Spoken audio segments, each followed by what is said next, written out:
slightly more difficult. In terms of the role of the ESA, well, at the bottom, it's what we're aiming to do, is produce for our patients evidence-based, high-quality patient care. And the ESA is trying to contribute to this process in two ways. Firstly, by producing the guidelines, but also further upstream, if you like, in producing high-quality research evidence, which will ultimately influence clinical practice.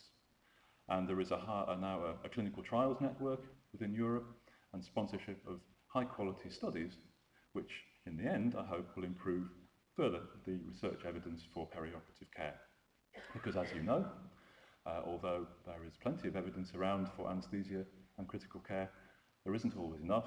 There isn't always evidence in the aspects of practice that we really need guidance on. So the European Society of Anaesthesiology is very committed to improving this process at two levels and harnessing the skills and enthusiasm of its members. Our vision, set out by myself and our president in an editorial in the European Journal a few months ago, is summed up in the acronym COSITRA: collaboration, simplicity, and transparency. I'm just going to explain a little bit what I mean by that. In terms of collaboration, that works on different levels. That's between the different scientific subcommittees of the Scientific Committee of the ESA. It's collaboration with other anaesthetic societies, with the national societies, and specialist anaesthesia societies in Europe as appropriate. It also is another focus for collaboration between the ESA and the European Board, and with other European medical organisations. For instance, we were closely involved with the guidelines for management of the non-cardiac surgical patient, which the European Society of Cardiology produced, which were published last year. In terms of simplicity, the actual practical guidelines, the summary, should be as short and useful as possible. We aim to make guidelines widely and easily available, so as well as the European Journal, they'll be on the ESA website, and there should be short versions which you can download and put on your phone and such like to use in practice. And these are the short summaries that we're planning to produce, as well as having a longer document which allows anyone who's interested to go back and see the evidence that underlies the recommendations that have been made. In terms of transparency, clearly there's not always a perfectly right answer on which all the experts can agree. So what I'm quite happy to see, in fact which I would encourage in the guidelines, is something that says where experts disagree, it's quite acceptable to make this clear and actually say, in this situation, there is a lack of evidence and there's a lack of guidance to say exactly what you should do, but the following courses of action are both acceptable. And I think that's okay. I think it's a mistake to pretend that everything is clear and unequivocal when actually there's still some ambivalence around. The second aspect of transparency is that declarations of interest or statements of interest should always be made by the members of the task force, by people who are reviewing the documents, and so on. It's rare, I think, for anyone who's become more senior in the anaesthesiology world not to have had some connections with industry, for instance. The question then is it relevant to the guideline that's being produced, and does it affect their judgment? Well, of course, usually not, but I think it's right that we should all state where our interests lie so that things are very clear and open. The final aspect of transparency is in red, because I think it's the most important. We need research evidence, but as I said, sometimes the evidence is lacking. And in that case, we need expert opinion. We need them both. The problem comes when opinion is presented as evidence, because it's not. So although we need them both, I think it should be very clear, both in the guidelines and in practice more generally, which is evidence and which is opinion. Our principles are very simple. We start with existing guidelines and appraise them.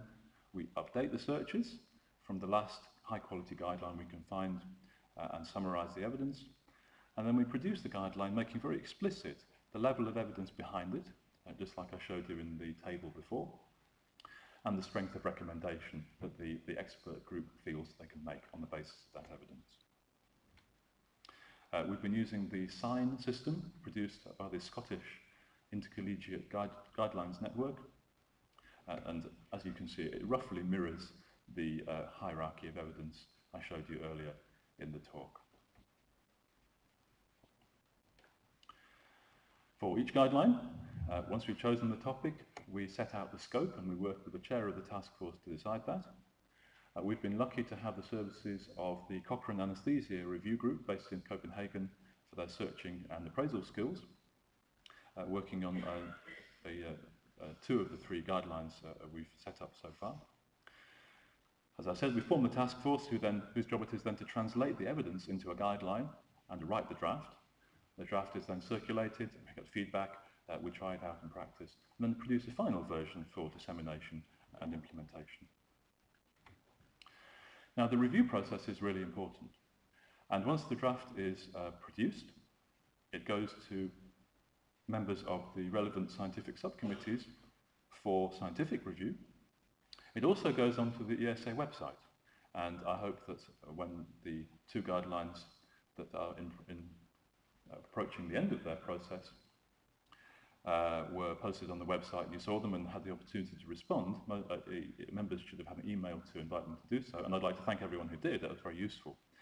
But I think this is quite unusual. I think it's quite innovative to give every member of the society a chance to see and comment on the guidelines that we're producing before they're actually finalised and produced.